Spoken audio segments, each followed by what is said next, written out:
Good morning, everyone. It is Sunday, October the 18th, 2020. It is currently 8:15 a.m. Central Time, and I'm coming to you live from Victory Baptist Church, located here in Ovalo, Texas. And the entire day, the entire Sunday, is not going to go the way we had planned, but I'm going to make the absolute best of it. All right, here is the situation. At 11 a.m. this morning, my oldest daughter will be tested for COVID-19. She's having some symptoms. They are concerned that those symptoms they're concerned that her symptoms is pointing to her being testing positive for COVID-19. So originally, when she started feeling sick, they said, "Well, you don't really have the symptoms, so we're not going to test you." And then as her sickness continued, they were like, "Okay, now we think maybe you do have it, so you got to come in today and be tested." So at 11 a.m., she's going to be tested.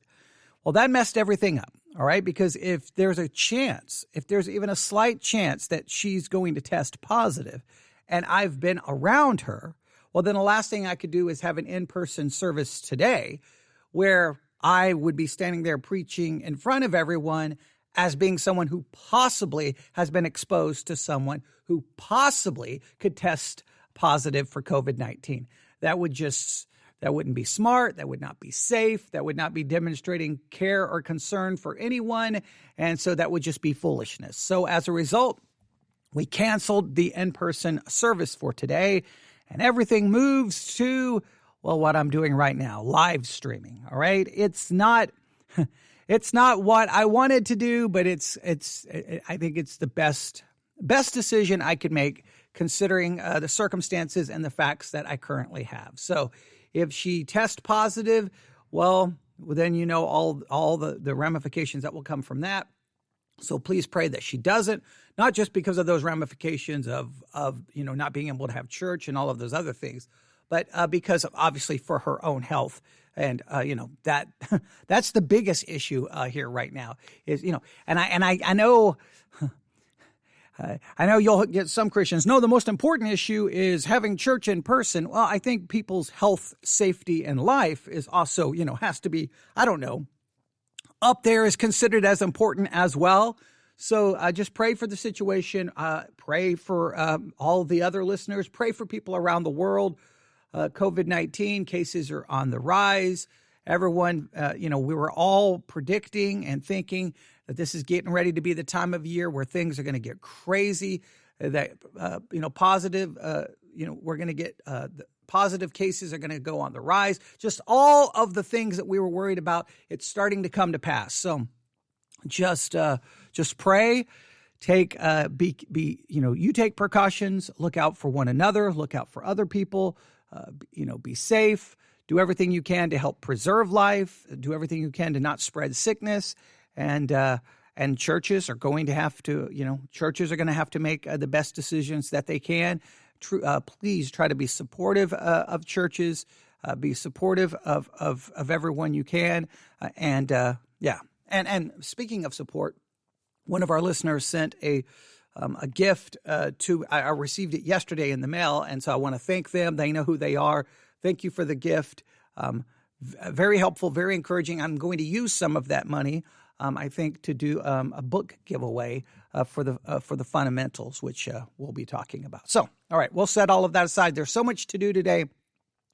I guess what I want you to know is how this is going to work this morning is I wanted to start right at 8. I'm starting a little late, but basically I'm just going to start doing live broadcasts this morning, one after another. I'm not really worrying about, if I start this one, then I won't be able to start at 10 o'clock on time or at 11 o'clock on time. I'm just going to be doing live broadcasts from now until somewhere close to noon.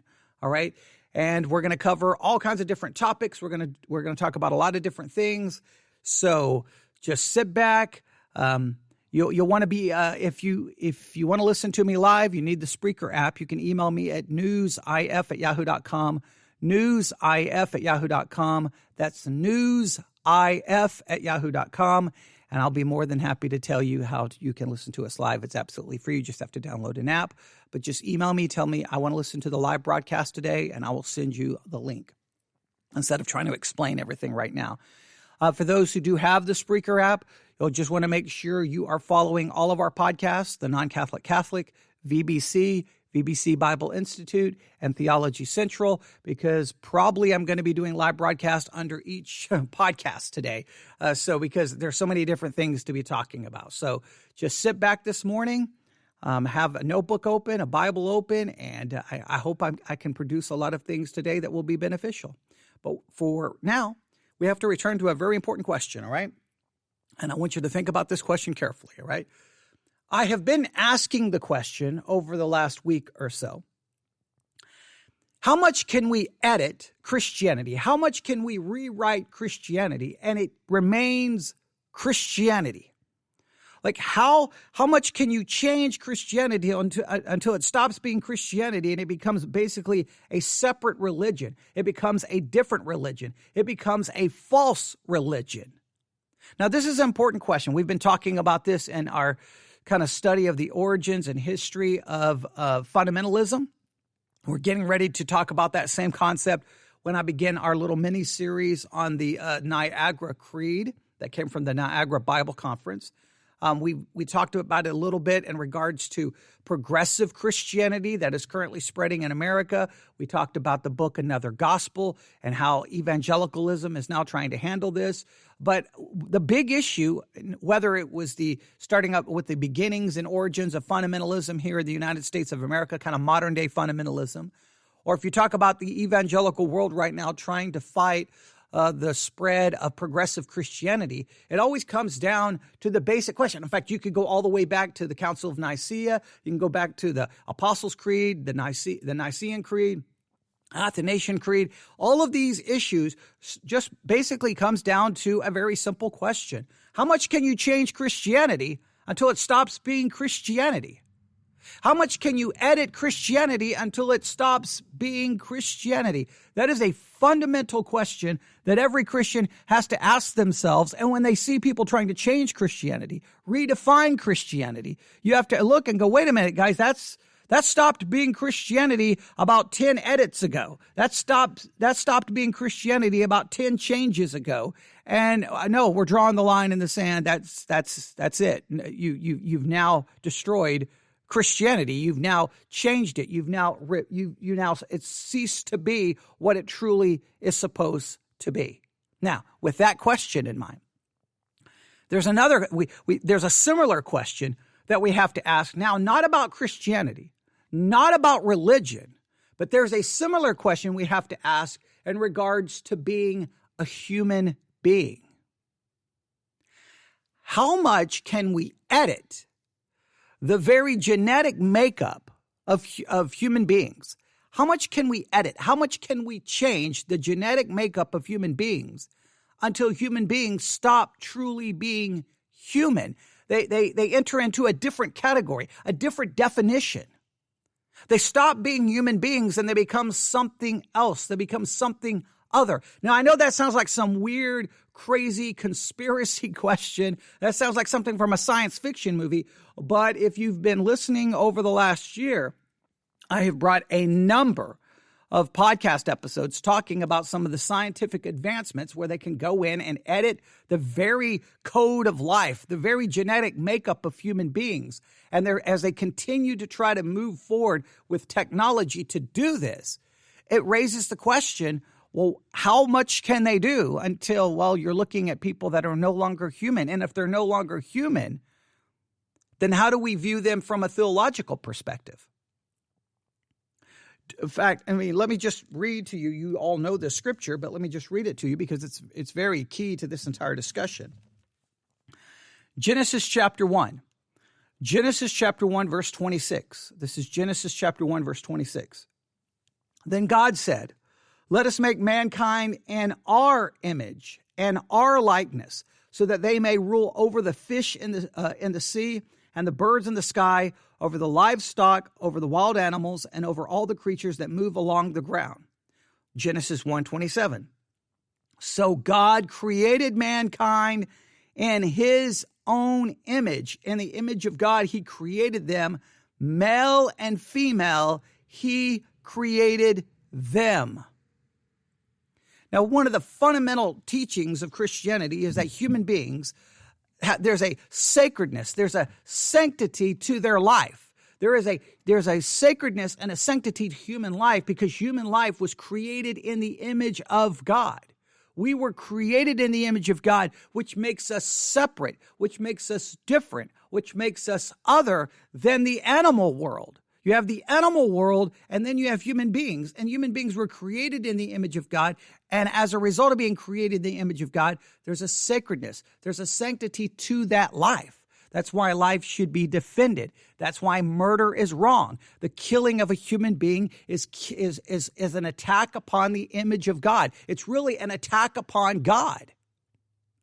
And because we believe that human beings were created in the image of God, then we believe that God, therefore, can determine the morality that we are to live by, that God determines what is right. God determines what is wrong. Why? Because we did not create ourselves, but we were created by God.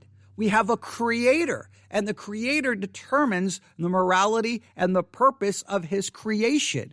And that if we truly want purpose in life, and we truly want meaning in life, and we truly want contentment in life, then we don't look into ourselves. We look back to our creator, and our life will not work correctly. Our life will not work in a right way unless we are pursuing and following our creator. This is such a fundamental idea.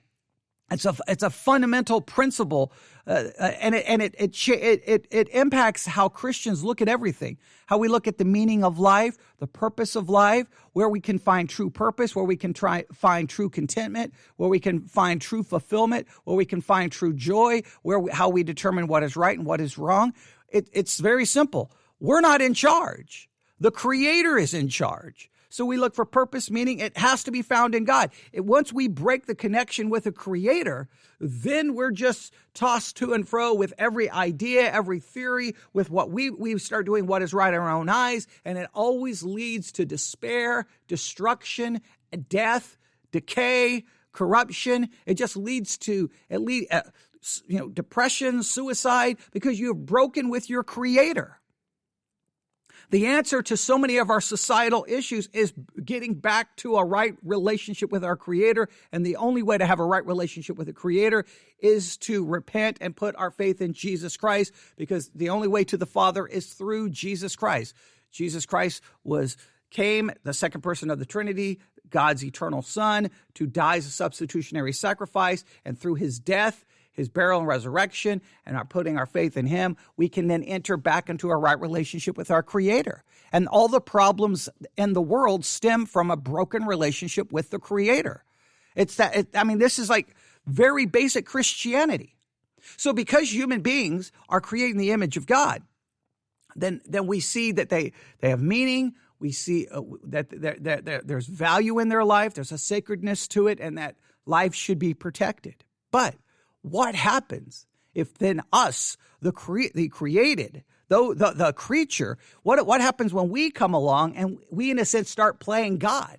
And we take human beings and we start editing the genetic makeup. We start editing DNA, and we start trying to change until we all of a sudden try to become the creators of a new living species. We'll call it human beings, but they've been so edited. Do they remain human beings? Is this what happens when, in a sense, that we decide that we are going to play God, that we are going to become creators of a whole new line of human beings? Well, that to me seems dangerous, obviously, just from a theological perspective, but it does raise the question: well, what do we do? So how do we view this person? Do we view them as having an eternal soul? Do they not have an eternal soul? Does their life have the same value as a human being? Or do we view them as having the same value? Is there sanctity to their life? Because they've been so edited, their genetic makeup has been so edited that they cease to being human.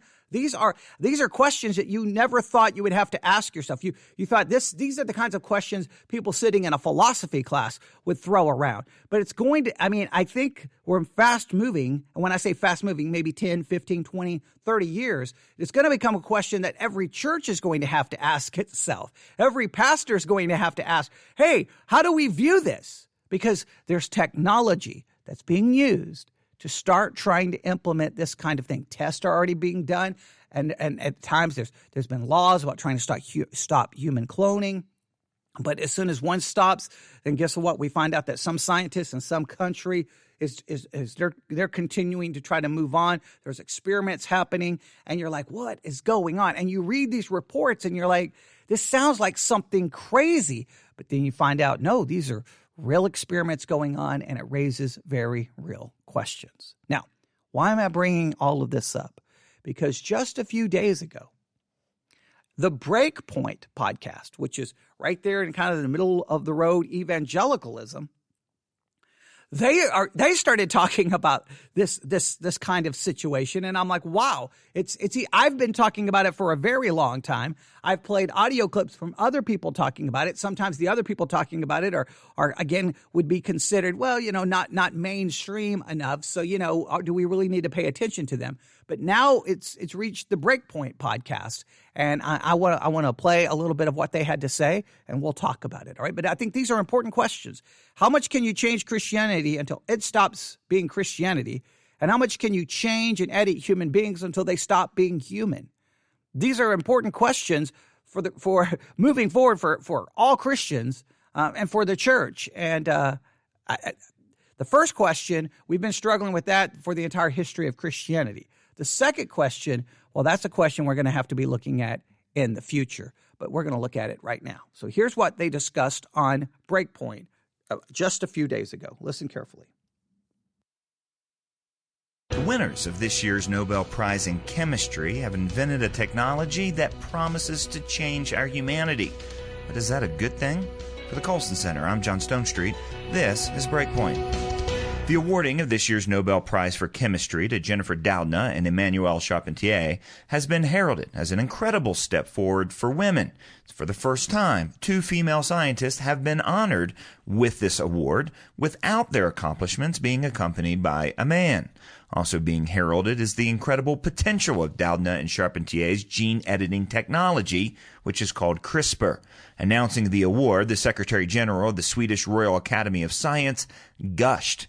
This year's prize, he said, is about rewriting the code of life.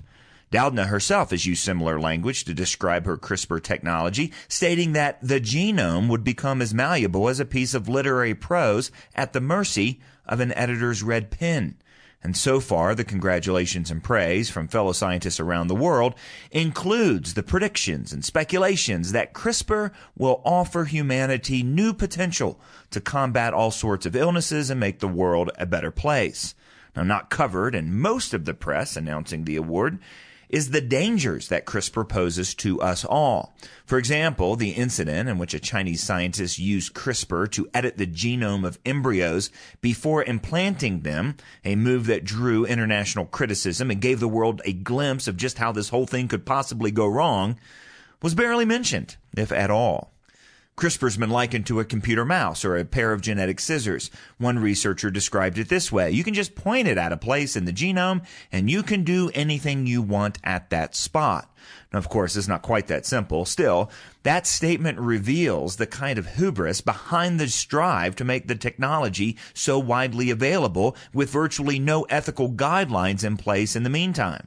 There seems to be an assumption here that, of course, scientists and researchers will play nice with all of the power that CRISPR offers them. Of course, history tells us that it's going to be nearly impossible for these scientists and researchers to resist the temptation to play God instead, something that has never ended well.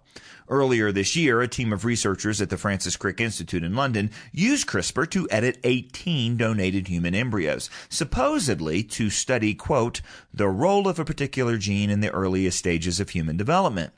The Crick Institute team did everything by the book, unlike the Chinese scientist. Still, Despite their best efforts, around half of the embryos contained what researchers called major unintended edits. That's another way of saying serious genetic damage, the kind of damage that leads to birth defects or future medical issues like cancer, and might even put some conditions into the human genome for good. How did this happen when researchers were so careful to play by the rules? One genetics researcher put it this way: you're affecting so much of the DNA around the gene you're trying to edit, you could be inadvertently affecting other genes and causing problems. If these sorts of problems come with researchers playing by the rules and acting out of good intentions, what's going to happen when research is driven by greed or by state power, or it's done in some unregulated environment? Seeing the results from the Crick Institute researchers prompted one molecular biologist to call for, quote, a restraining order for all genome editors to stay the living daylights away from embryo editing. And now, just a few months later, the Nobel Prize Committee puts its official stamp of approval on CRISPR technology and its promise to rewrite the code of life. Absent regulations with any real teeth, there will be no restraining order forthcoming. There's an ironic connection here, by the way, to the historic origins of the Nobel Prize. Alfred Nobel was the inventor of dynamite. He hoped and he intended for that invention to be used to blast rocks apart for engineering. Instead, it was used often to blast people apart. When Alfred's brother died, a French newspaper, who mistakenly believed that it was Alfred who died, proclaimed, quote, the merchant of death is dead. He was so appalled by that reputation dynamite had given him, Nobel established the Nobel Prizes, including the Nobel Peace Prize, hoping that his legacy could be remade and it would instead be a better world rather than death and suffering. By awarding the Nobel Prize in Chemistry this year to the inventors of CRISPR, the committee is just repeating Nobel's history and turning his intentions for the prize on their head. Like dynamite, whatever legitimate potential CRISPR holds will have to operate alongside an even greater potential for harm. And CRISPR is not regulated anywhere near to the degree that dynamite is. For Breakpoint, I'm John Stonestreet. That's the brave new world in which you live. That's the brave new world in which you find yourself. The ability basically to point a mouse at a part of the genetic makeup of a human being and do whatever you want. Impact any change that you want. But, there's unintended consequences. So they're taking these embryos, they're doing these experiments, and where does it all lead? Where does it go? I don't know. I could sit here and try to speculate, but to me, it raises the ultimate question: how much can you edit a human being until they stop being a human, and then how do we view them? But it really, what's interesting is this: it really feels like we are at a place in human history because of the advancement of technology, which is wonderful. And it's great that they're trying to come up with ways possibly to cure some of the horrible diseases that plague humanity. I would love a cure for cancer. I think everyone would love a cure for cancer. There's a lot of, so many people suffer. So I'm all for advancing medical technology, all other forms of technology to try to save people from these horrible diseases and rid humanity of these diseases. So that's a wonderful thing. But I think we're reaching a point because of the advancement in technology that I don't know if this is a perfect analogy, have we kind of reached a situation when we have our own new Tower of Babel where now we have this advancement and we are going to build something. We're going to reach into the heavens. We're, in a sense, going to be God. We're going to redefine what it is to be a human being. We're going to redefine morality. Think about it. The world is moving further and further away, obviously from a Christian worldview. But if the world continues to just say there is no God and remove God, then we become God. And that we become God, then we recreate life in our image. And because we recreate life in our image, then we determine what the purpose of life is. We determine what morality is. We determine what is right. We determine what is wrong. We determine everything. And if you think about it, that's kind of where we are right now as a society. Forget God. We determine what's right. We determine what justice is. We make the rules. We determine when life starts and when life ends. We determine what life is and what life isn't. We live in a world where we are trying to recreate everything in our own image, and we get to make all the rules. And if you remember, I've got a Bible right here. I'm just going to pick up the translation I have sitting here in front of me. Genesis chapter 11, verse 1. Now the whole world had one language and a common speech, and people moved eastward. They found a plain in Shinar and settled there. They said to each other, "Come, let's make bricks and bake them thoroughly." They used bricks instead of stone and tar for mortar. Then they said, "Come, let us build ourselves a city with a tower that reaches to the heavens, so that we may make a name for ourselves. Otherwise, we will be scattered over the face of the whole earth." But the Lord came down to see the city and the tower the people were building. And the Lord said, if as one people speaking the same language, they begun to do this, then nothing they plan to do will be impossible for them. Come, let us go down and confuse their language so that they will not understand each other. So God steps in. The people are going to make a tower that reaches into heaven. They're going to make a name for themselves. It's basically what you have at the Tower of Babel is the exaltation of humanity. Hey, it's all about us. We're going to make a tower to reach into heaven. We're going to, in a sense, replace God. Human advancement, technological advancement, our ability, our accomplishments. We're going to be God. We're going to make the rules. We're going to rule the world and our way. We're going to remake everything into our image. And God steps in to remind everyone, no, I'm still God. I'm still the creator. I will determine. I will do things according to the course and counsel of my will and pleasure. And is this in a sense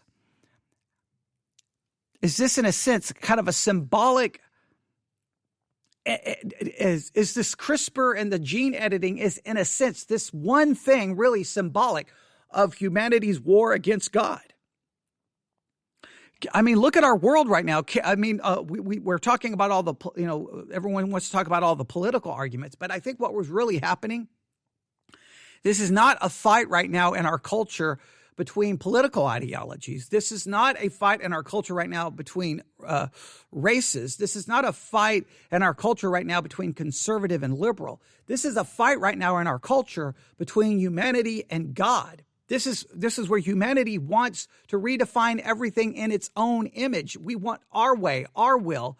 We want our way and our will and our rules implemented and place them on everyone else to make everyone else conform to our way and our will and our ideals. This is true left, right, conservative, liberal. Everyone wants the world recreated in their image, but everyone needs to stop and realize it's not your world. The answer is in the creator of this world. We need to humble ourselves, repent, and submit ourselves to the creator. Now, I'm not saying we stop advancement to try to rid diseases. Obviously, I want anything we can do to help save people's lives because people's lives have value because they are created in the image of God. But there's a point where we can be so far trying to get rid of diseases that we're editing the human genetic makeup that we literally are trying to recreate people into our own image. Yes, so that's. I just kind of want to throw some of those ideas out there, and you can tell me what you think. You can struggle with some of these ideas, but these are, and the reason I want you struggling with these ideas is because, trust me, nobody in your church may be talking about it today. All right, 2020, nobody may be talking about it. By the time you get to 2030. Yeah, then all of a sudden churches are going to be like, we need a series to address these issues. Yeah, you should have started addressing them, I don't know, about 5 years ago, 10 years ago. I feel like I was talking about some of these things years and years and years and years ago when I did the News and Focus podcast. I feel like I've been talking about some of these issues forever. And I know that there's been multiple times I've talked about these issues, and I would get emails going, why are you wasting your time on that conspiracy stuff? That's just science fiction made up nonsense. Well, here we are. It stopped becoming conspiracy theory stuff. It stopped becoming nonsense. It stopped becoming science fiction. It's the reality. It's the world in which we live. And it raises very important questions. All right, I'll stop right there. Email me your thoughts, newsif@yahoo.com, newsif@yahoo.com. That's newsif@yahoo.com. All right, I'll be back on the air here shortly. Everyone have a great day. God bless.